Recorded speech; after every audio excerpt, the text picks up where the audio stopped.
Welcome to tonight's edition of Say Brother. I'm Dolores Handy. One of the ongoing international news stories of the last several years is that of North Korea and whether or not it has the bomb, a commonly used euphemism for nuclear weapons capability. North Korea is one of the last bastions of Soviet-style communism. It remains a communist stronghold long after the collapse of the Soviet Union. Tonight, Say Brother takes a look inside the Society of the Democratic People's Republic of North Korea in this installment of our international series, an African American's Journal. Correspondent Andrew P. Jones traveled throughout the northern half of the Korean peninsula as part of a people-to-people study tour. Three main reasons why our society was successful in the last 45 years is that we had a unity, firstly. Secondly, the people were hardworking, and we had a good idea.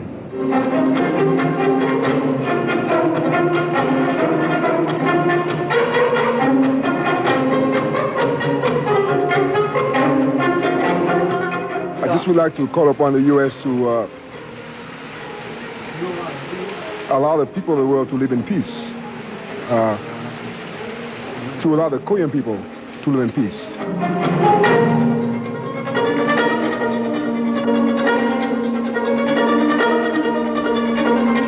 In Pyongyang, the capital of North Korea, the eastern morning sun shines on the buildings downtown, some old, others new. Children march to school as the city awakens slowly and the people here prepare to face the day. What were the children singing? I think they were singing one of the revolutionary songs composed during the anti-Japanese Revolutionary War. Actually, the guerrillas composed many songs, and the content of the song reads that the coward, you may go if you like, but we'll stay here forever, holding high the banner of revolution, something like that. 이제 시기에 저는 흑인들을 많이 보기도 했거니와 심리학자를 이제 죽이기도 했고 또 포로도 했습니다. During the wartime, I saw many black men. When I say like this, don't be angry. Clear? In fact, I killed some black men, and I also captured some black men. In fact. I came to this country with the largest delegation of Americans to visit the Democratic People's Republic of Korea since the Korean War. The group was composed of political activists, lawyers, students, journalists, and clergy. The idea was for those of us from the West to get acquainted with our counterparts in the East, come together with a consensus on the reunification of Korea, and make a statement against the possible outbreak of a nuclear war. We wanted to organize a delegation that was reflective of the progressive movement in the United States and would be respectful too and be able to show solidarity to the Koreans. Quite honored to be here participating in this here very important conference for the reunification of Korea and the getting of the USA out of South Korea. For me, this is a great experience. I mean, I will go back to the United States and I will be able to discuss with young Americans in a very intelligent manner what the issues are that concern the Korean people. During our stay, we would travel by bus, by train, and by air to see the land and meet the people of this nation. We would meet the Korean people formally and informally, make speeches, hold casual conversations, dine together, and dance together. Ours would be a meeting of hearts and minds from opposite corners of the world.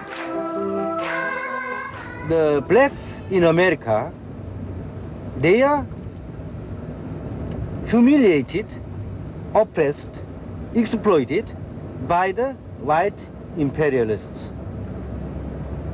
If American progressive people, including black Americans, are awakened more and more,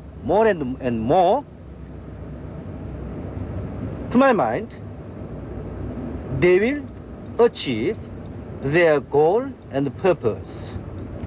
So, at present, to my mind, what is most important task for progressive journalists, including Andrew Jones and other writers and journalists, correspondents, is to awaken the people consciously and purposefully. Like my distinguished comrades, I too have only been here a few days. I feel, however, that this country is my home, because in the Korean eyes, in the eyes of the Korean people, I see a love of humanity that I can only hope for in my own country. I am a black man. My skin is the color of the summer earth, the color of the bark of the tree, of the night, the full moon, and the dancing stars. Now, see, this is like a hip-hop interpretation of the joint. You know, like we've been down with this thing for like a week, right? And my thing is that, you know, like when socialists talk about socialism, they always talk about when Marx farted and when Lenin had to go to the bathroom and all this kind of stuff. And so, like, the deal, particularly for the people and the people of color, is to, like, break all this stuff down into hip-hop boogaloo, you know, the language of the 21st century and beyond, you know, like the blood on the street thing, and then make it kind of, you know, happening so that people can, you know, relate to the get down part of it rather than the high pie in the sky, you know, Russian, Korean theoretical part of it. And so, like, you know, when we can break it down and explain it to the masses, man, it'd be bad, it'd be live, it'd be happening. Even though you could say most of us were sympathetic with the North Korean people, we were still queasy when we arrived. I expected to meet a rigid people, firmly indoctrinated into communism, firm also in their hatred of the West. But what I found, what I saw and heard during my 3 weeks here, was so radically different from what I expected that these few pages of my journal, an African American's journal, can hardly convey our surprise. What it means to me is discovering a whole new reality. Before coming to North Korea, I had been bombarded, and I was concerned about this notion that this country, it's a backward country, a country where everybody's mind is controlled, a country where there's no creativity, a country where people can't think for themselves, where there's a cult of the personality, a country where everybody's repressed and living conditions are very, very terrible. So coming here and seeing the reality as I perceive it means that there's something very different, something very new taking place here, something from which we can learn a lot. Certainly, I don't think that any of us in the United States want to live like here. You know, this is not our lifestyle. I mean, this is not our tradition. This is not our history. But I think that on matters of substance, there is a hell of a lot that we can learn from a country like this. North Korea is the most staunchly communist country in the world. For 4 decades, it's been perceived in the West as a closed society. But up close, it takes on a different face, the open face of the North Korean people. In fact, to my mind, American people have a good tradition. May Day, the International Workers' Day, May Day, was originally born in America, in Chicago, correct? Correct. American people demonstrated the revolutionary spirit at that time to the world. This is the example for the world people, how to struggle.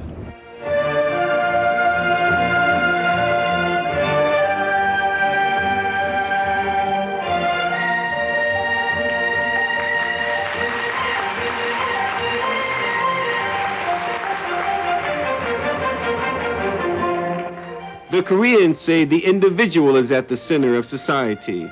They say that the greatness of a nation can be measured by the extent to which it cares for its people, particularly the children.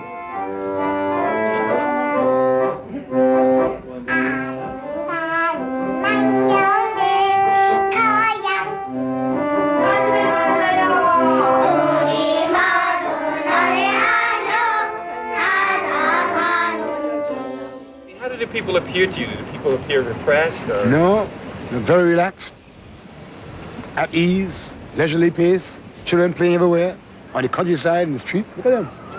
Wonderful. In Korea, as in most communist countries, education is free. Hello, good morning. I'm Ning. Are you Bill Jones? Yes, I am. How are you? Fine, thanks. How is Ellen? She's very well, thanks. Good afternoon, Mr. Green. Good evening, Mrs. Brown. How are you this evening? Good night, Fang. Goodbye, Jones. See you tomorrow. We're very people conscious. We're very people conscious. How can you tell?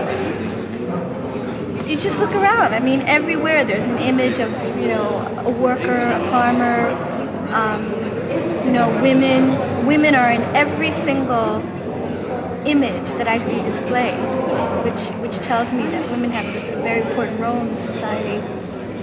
And it's just ordinary people in very grand kind of situations. This woman is in charge of this medical facility, one of several in the country devoted to women's health care. North Koreans say their infant mortality rates are among the lowest in the third world. And as all of you know, the dental hygiene is very important for pregnant women. And of course, some women are in hospital just to give birth to their babies. But in that case, if they have some problem, in that case, they also come to this place and are treated free of charge. Stretching 7 miles across the mouth of the Taedong River and named the West Sea Barrage by the Koreans, the world's longest dam separates fresh water on the right from salt water on the left. It was built by soldiers whom the Koreans say must be kept mobilized because of the constant threat of war. About 30,000 soldiers were mobilized. What's the function here? What does it do?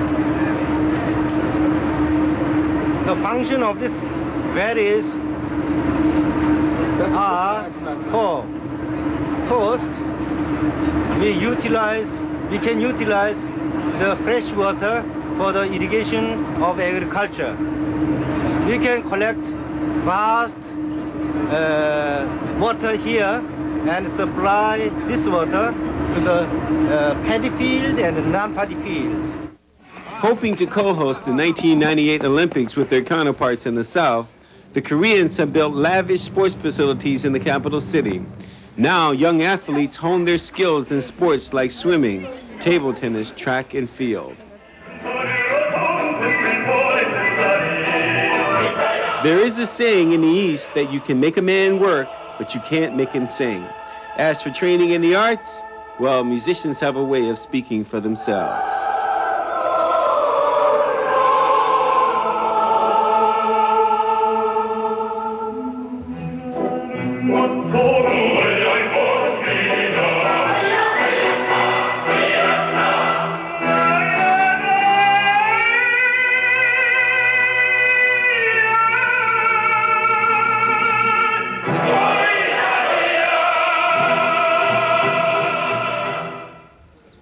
Little is known in the West about the Korean War against the Japanese, but for 36 years, Korean revolutionaries fought a war against Japanese colonizers here in the mountains up near the Manchurian border. It was a difficult struggle. In the wintertime, there were many casualties, many people froze, food was hard to come by, but the Koreans persisted, and they persist today.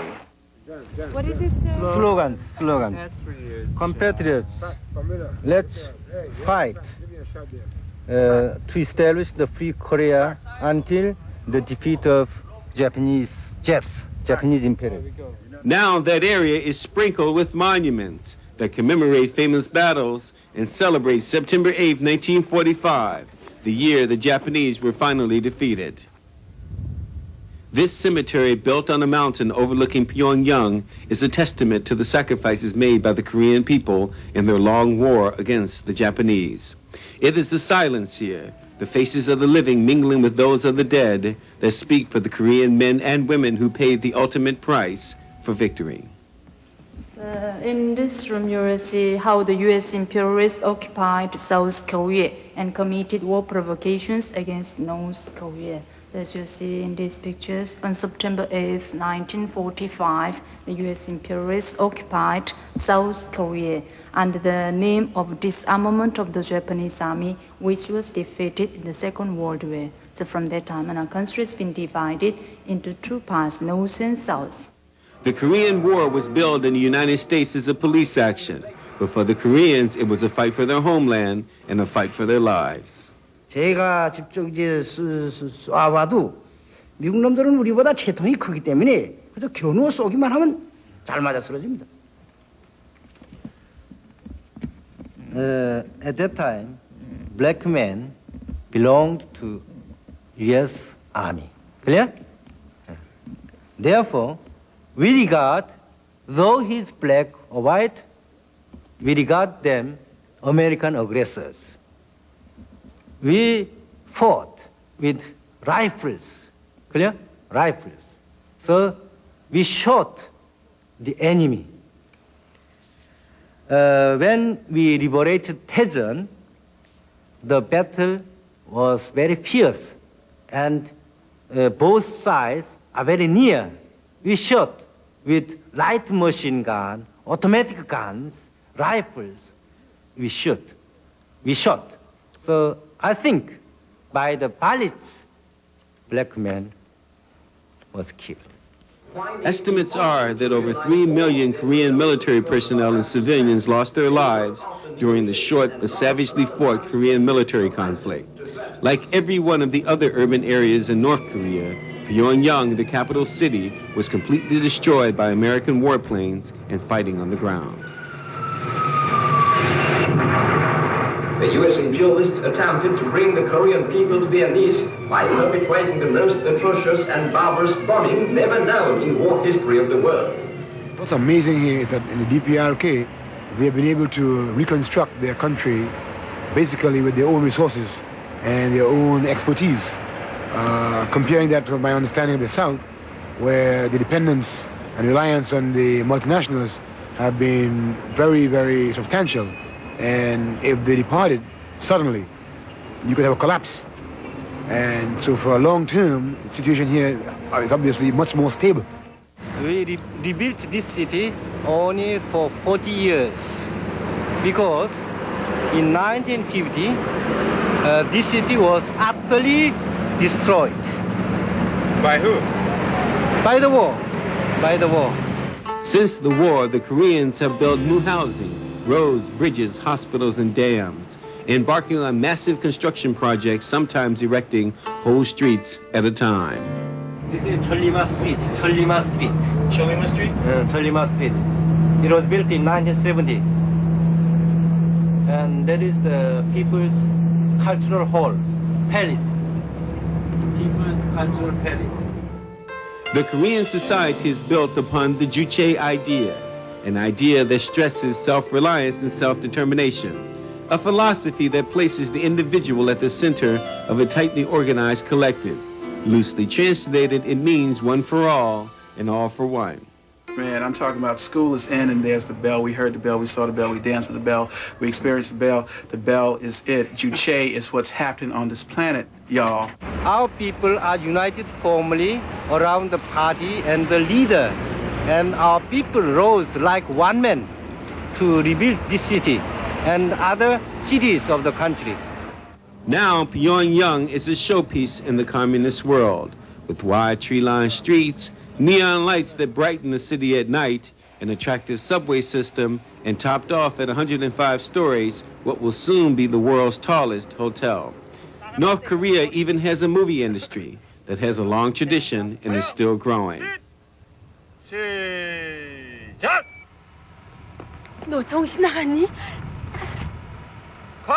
Just generally, I think I've been impressed by how magnificent the rebuilding is, because I don't quite know what I expected, but I didn't expect the wide streets, the large number of houses, the building program, and the general, I think, well-being of the people. Of course, in 5 days, one doesn't get to see everything, but certainly everything that we've seen so far, I think, has been very impressive. And what about genuine, though? Do you think what you've seen so far has been genuine, real? Well, that's of course what we keep on wondering. And I know that when I walked around the hotel and went into some of the more modest buildings which are being torn down, it looked very poor by American standards. But then this was not America 45 years ago. I think what they've achieved, even if this is superficial, is magnificent. The fighting ended here at an armistice that was negotiated between the Koreans and the Americans. The first time the Americans had been drawn to the table by an enemy to seek a surrender that was conditional. Displays in this museum show evidence of the Cold War not presented to the American people.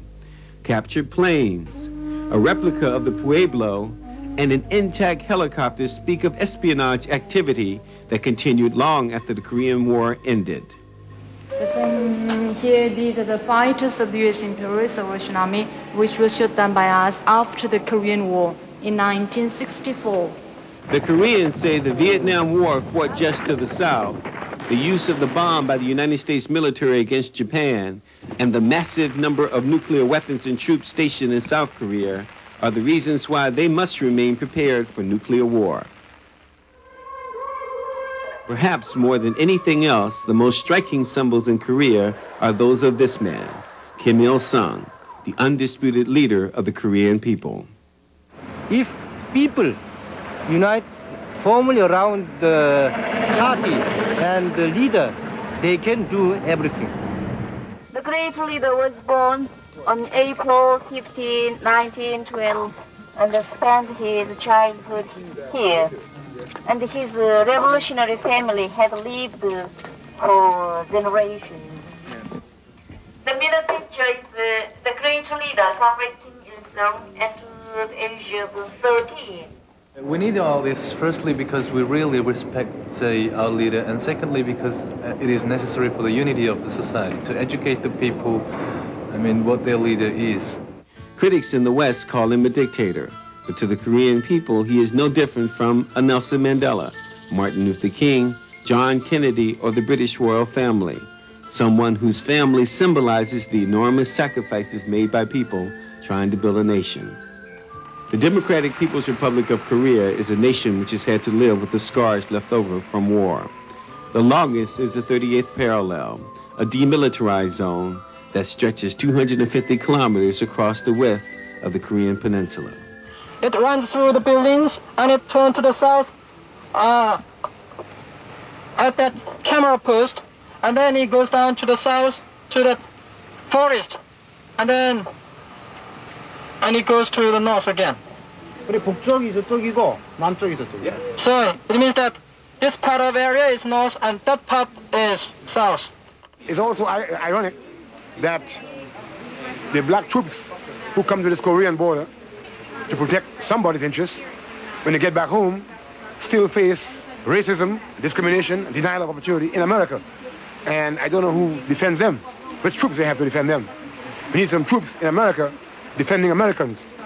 I think that the irony is that when the U.S. claims to defend democracy, they certainly can't say that they're defending democracy in a military dictatorship in South Korea. When they say that they're defending freedom, they certainly can't talk about freedom in terms of the great majority of black and oppressed people in the United States that are really not free to enjoy the kind of life that they need to. And I think that, as Wilhelm said, it's a very clear indication of the fact that billions of dollars of profit are used to prop up dictatorships, when that money used to keep these troops stationed here would be better served developing areas of the United States that are in need of development, providing development funds for the rest of the world, basically supporting life rather than supporting military occupation. So I am in great and deep solidarity with the Korean people in their desire to reunify their country, and in the understanding that that cannot happen until the U.S. military presence is gone. If they sit idly, we don't know about Korea. If there is nuclear bombs exploded or not, we don't know. In this case, okay. In this case, only the sacrifice. Who will be sacrificed? Only the Korean nation. So we oppose. When there is the war, only the Korean people will be sacrificed. Right. Other big countries will sit idly. In this case, why North and South, one nation must fight? don't stop the fighting. Let's make peace. So our government proposed to South Korea, let's take non-aggression declaration. North will not attack South, and South will not attack.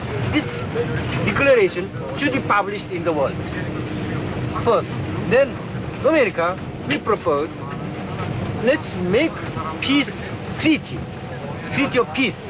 Don't attack each other. Will not interfere your internal affairs. You see, don't interfere our internal affairs. The issue closest to the hearts of the Korean people is reunification. In the North, rallies for reunification are sanctioned and actually promoted by the DPRK government, which is seeking to reunite some of the 2 million families separated by the war. For 40 years, the separated family members didn't exchange any letters to their family members. It means that Korea is one, and the North and South people are the same homogeneous nation. It is here in the northern part of this country, atop Mount Paktusan, that the current revolution of the Democratic People's Republic of Korea had its beginnings.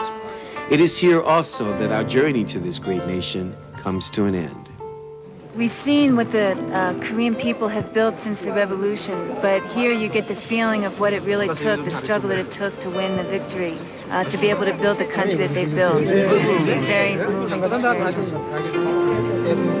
I have left you then with these few pages from an African American's journal.